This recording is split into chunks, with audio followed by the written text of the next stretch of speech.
नमस्कार। किसी भी चीज की प्राप्ति के लिए लक्ष्य होना बहुत जरूरी होता है। लक्ष्य निर्धारित करना पड़ता है। लक्ष्य निर्धारित रहेगा तो उस चीजों की प्राप्ति होगी। अगर लक्ष्य निर्धारित नहीं है, लक्ष्य विहीनता है, तो आप पेंडुलम की भांति यहां से वहां ए टू बी होते जाएंगे, ए से जेड कभी नहीं पहुंच पाएंगे, बीच में डोलते रहेंगे। तो लक्ष्य होना बहुत जरूरी है। इसी तरह किसी भी राष्ट्र, किसी भी व्यक्ति, किसी भी समाज के लिए सबसे ज्यादा जरूरी होता है कि उस देश काल परिस्थिति के हिसाब से अपने एक लक्ष्य का निर्धारण करे और उसको प्राप्ति करे। उसको प्राप्त करने के लिए परस्पर कार्य करता रहे। चूंकि लक्ष्य निर्धारित होता है तो आदमी को पता होता है, लक्ष्य को देखने लक्ष्य साधने के बाद ही पता लग जाता है कि मुझे इसके लिए क्या क्या प्रयास करने होंगे। 1962 में भारत और चीन के बीच में युद्ध हुआ। युद्ध का परिणाम यह रहा कि भारत का मान धूल धूसरित हुआ। भारत को हार का सामना करना पड़ा। लद्दाख और तोंग पेंगला, लद्दाख का एक बहुत बड़ा हिस्सा भारत के हाथ से चला गया।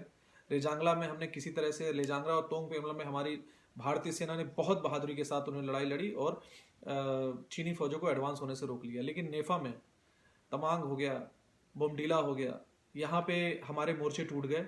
इसका असर ये रहा कि असम की घाटी पूरी तरह से हमारे लिए खुल गई थी, चीनियों के लिए खुल गई थी। दुनिया के जाने माने रणनीतिकार क्लाउज़विट्ज़ का ये कथन है, उनका कहना है कि कोई भी जब युद्ध होता है तो उसका एक पॉलिटिकल गोल होता है। तो 1959 में जब चीनियों ने तिब्बत के ऊपर कब्जा कर लिया, तो क्या भारत को यह समझना नहीं चाहिए था कि चीन का अगला लक्ष्य क्या है, चीन का पॉलिटिकल लक्ष्य क्या है, वो किस चीज की प्राप्ति करना चाह रहे हैं। भारत के आजाद होने के बाद जब पाकिस्तान ने कश्मीर के ऊपर हमला किया और नतीजा ये रहा कि हमने एक तरफा युद्ध विराम घोषित कर दिया, और जबकि हमारी भारतीय सेना एडवांस हो रही थी, वो बाकी बचे हुए कश्मीर के हिस्से को काबिज कर सकती थी, लेकिन हमने एक तरफा युद्ध विराम कर दिया, जिसके तहत ये हुआ, नतीजा ये हुआ कि कश्मीर का एक बहुत बड़ा हिस्सा पाकिस्तान के हाथों चला गया, जिसे आज हम पाक ऑक्यूपाइड कश्मीर या आज़ाद कश्मीर के नाम से जानते हैं। तो क्या तब हमें नहीं समझना चाहिए था कि पाकिस्तान का पॉलिटिकल लक्ष्य क्या है।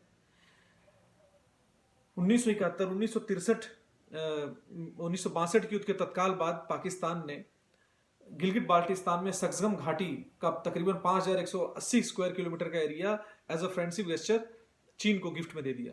तो क्या तब हमें नहीं समझना चाहिए था कि पाकिस्तान और चीन का पॉलिटिकल लक्ष्य क्या है। 1971 में एक जबरदस्त 1965 में पाकिस्तान को एक बार फिर हमने परास्त किया और हमारे पास हाजी पीर पास पे हमने कब्जा कर लिया था। लेकिन फिर अंतर्राष्ट्रीय दबाव में आने के बाद हमने हाजी पीर पास की यथास्थिति बना दी, जिसे जहां से आज गिलगित बाल्टिस्तान से चाइना पाकिस्तान इकोनॉमिक कॉरिडोर बन रहा है। तो क्या तब हमें नहीं समझना चाहिए था कि हमारे मतलब उन दोनों देशों का, हमारे दुश्मन देशों का पॉलिटिकल गोल क्या है।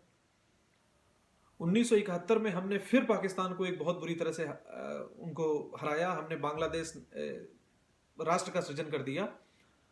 उसके बावजूद पाकिस्तान तुरंत के तुरंत पर अपने एटम बम बनाने की टेक्नोलॉजी के ऊपर काम करने लगा, और हमें एक खबर भी थी। तो क्या तब हमें नहीं समझना चाहिए था कि हमारे देश का राष्ट्रीय लक्ष्य क्या होना चाहिए, पॉलिटिकल गोल क्या होना चाहिए। हमें कई मौके समझने के लिए आए जो कि एक बार में निर्धारित होते हैं, लेकिन हमें भगवान ने कई मौके दिए। हमें देश काल परिस्थिति में कई मौके मिले। तत्कालीन अमेरिका के राष्ट्रपति जॉन एफ कैनेडी ने पंडित जवाहरलाल नेहरू को तस्तरी में सजा के परमाणु बम बनाने की टेक्नोलॉजी शेयर करने की बात कही थी, मदद करने की बात कही थी, लेकिन हमने अपने गुट निरपेक्षता और अपनी शांति प्रियता को बनाए रखने के लिए हमने उसके इस आग्रह को ठुकरा दिया। अमेरिका ने, यूएस ने भारत को संयुक्त राष्ट्र परिषद में अस्थाई सीट देने तक का न्योता दिया, लेकिन हमने पता नहीं किसको खुश करने के लिए हमने वो भी अपने हाथों से जाने दिया। इस बात में कोई दो राय नहीं है कि हमारे देश में तत्कालीन नेताओं में, तत्कालिक सरकारों में राजनीतिक अकर्मण्यता थी। वरना यह कैसे हो सकता है कि आपको इतने बड़े बड़े मौके मिल रहे हों और आप अपने हाथों से जाने दो। यह हमारे अंदर की कमी थी। हमारी सेनाओं में कोई कमी नहीं है, पर हमारा देश चलता है डेमोक्रेसी से। हमारे यहाँ के सरकार को चलाने का हमारे देश की सरकार को चलाने का जो तरीका है वो डेमोक्रेटिक है। सेनाएं सरकार के अधीन काम करती हैं। तो जब अगर पॉलिटिकल इम्पोटेंसी रहेगी तो सेनाएं तो मजबूर हैं, सेना उनके हिसाब से काम करेंगी। जब 1971 के युद्ध के बाद पाकिस्तान ये बात समझ गया कि अब भारत को डायरेक्ट युद्ध में नहीं परास्त किया जा सकता, फ्रंट टू फ्रंट वॉर में, तब उसने एटम बम बनाने की टेक्नोलॉजी पे काम करना स्टार्ट किया। इजराइल ने उस समय भारत को यह हिंट दिया, भारत से यह कहा कि हम आपकी मदद करेंगे, आप पाकिस्तान के परमाणु प्रतिष्ठान को नष्ट कर दीजिए। हम पता नहीं किस बात का इंतजार कर रहे थे। हम इस बात का इंतजार कर रहे थे कि नहीं वो बना लेगा, उसके बाद तब शांति होगी। आज देखिए कश्मीर की समस्या वैसी की वैसी पड़ी हुई है। एक देश जो आपसे मजबूत हो जाए, आप उम्मीद उससे ये करेंगे कि वो आप शांति वार्ता के मेज पे आके वो आपसे बात करेगा? नहीं हो सकता ऐसा। और हम देख रहे हैं हमारे, सही मायने में तो मैं आपसे कह दूं कि 1962 के युद्ध से पहले, या समझ लीजिए कि 1901 मतलब बहुत समय तक हमारे देश की कोई राष्ट्रीय नीति या पॉलिटिकल लक्ष्य था ही नहीं। किसी भी देश में सबसे जरूरी चीज होती है अपनी सीमाओं को सबसे पहले सुदृढ़ करना। उसके बाद सबसे पहले राष्ट्र होता है, राष्ट्र की सीमाएं होती है। उसके बाद उसके राष्ट्र के अंदर निहित एजुकेशन हो गया, इंफ्रास्ट्रक्चर डेवलपमेंट हो गया, रोजगार हो गया, और तमाम अलग अलग चीजों के उन्नति के ऊपर पॉलिसी मेकिंग होती है।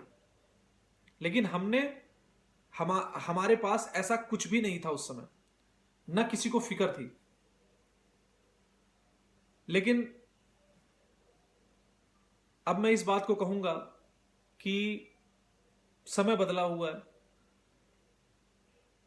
भारत में अब चाहे आम जनमानस हो, चाहे सरकार हो, सबके अंदर एक राष्ट्रीय नीति की सोच बनी हुई है। हमें अपने खोए हुए कश्मीर को वापस लेना है, हमें अपने खोए हुए लद्दाख के हिस्से को वापस लेना है और अपनी गरिमा को वापस पा लेना है। 15 जून 2020 को गलवान घाटी में जो हमारे निहत्थे भारतीय सिपाहियों ने चीनियों को उनकी मांद में घुस के जवाब दिया, ये इस बात को पूरी तरह से परिलक्षित करता है कि हम नए सोच के देश हैं अब, और हम आपको आपकी ही भाषा में जवाब देंगे। आप मतलब यहां मैं थोड़ा सी इज्जत दे रहा हूं, लेकिन हम अब शत्रु को उसी की भाषा में जवाब देंगे और अच्छे से जवाब देंगे। हमें युद्ध के साथ साथ हम कमजोर नहीं हैं, और हमारी एक राष्ट्रीय सोच बनी हुई है, हमारा भी एक पॉलिटिकल उद्देश्य बन गया है, और बनना भी बहुत जरूरी है। हमें वापस लाना ही लाना है अपनी खोई हुई जमीनों को,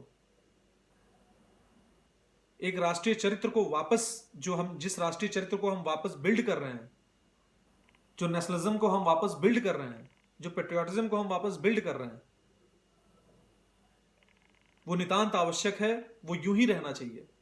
सरकारें जब सरकार पेट्रियोटिक होती है, नेशनलिस्टिक होती है, जब सरकार का अपना कुछ राष्ट्रीय एजेंडा होता है, सरकार का अपना पॉलिटिकल उद्देश्य होता है, राष्ट्रीय नीति होती है राष्ट्र के विकास के निहित, तो सेनाएं उसी हिसाब से काम करती हैं। सेनाएं अपना साजो सामान खरीदती हैं, सेनाएं अपने नई टेक्नोलॉजी के उपकरण खरीदती हैं या डेवलप करती हैं, और उसके आधार पर कार्य करती हैं। तो इस बात के लिए अब तो यह कहा जा सकता है कि हमारी वर्तमान की सरकार की अपनी राष्ट्रीय सोच है, राष्ट्रीय लक्ष्य है, और वो उसको प्राप्त करने के लिए अपने जतन कर भी रही हैं। एक छोटा सा वीडियो समर्पित करना चाह रहा था। तो बीच में इतने दिनों से मैं आपके बीच में मध्य में आया नहीं था, तो मैंने सोचा आज कुछ बात करता हूँ। बस एक मेरी अपनी थोड़ी सी जो ये सोच थी, जो मेरी समझ थी, वो मैंने आपके सामने रख दी। अगर आपको मेरी ये जानकारी कुछ अगर आपको सही लगे तो इसको लाइक करें, शेयर करें, और भविष्य में इसी तरह मैं कुछ और भी जानकारियाँ आपके साथ शेयर करता रहूँ, इसलिए मेरा मनोबल बढ़ाएं। और प्लीज़ मेरे इस चैनल को सब्सक्राइब करें। धन्यवाद।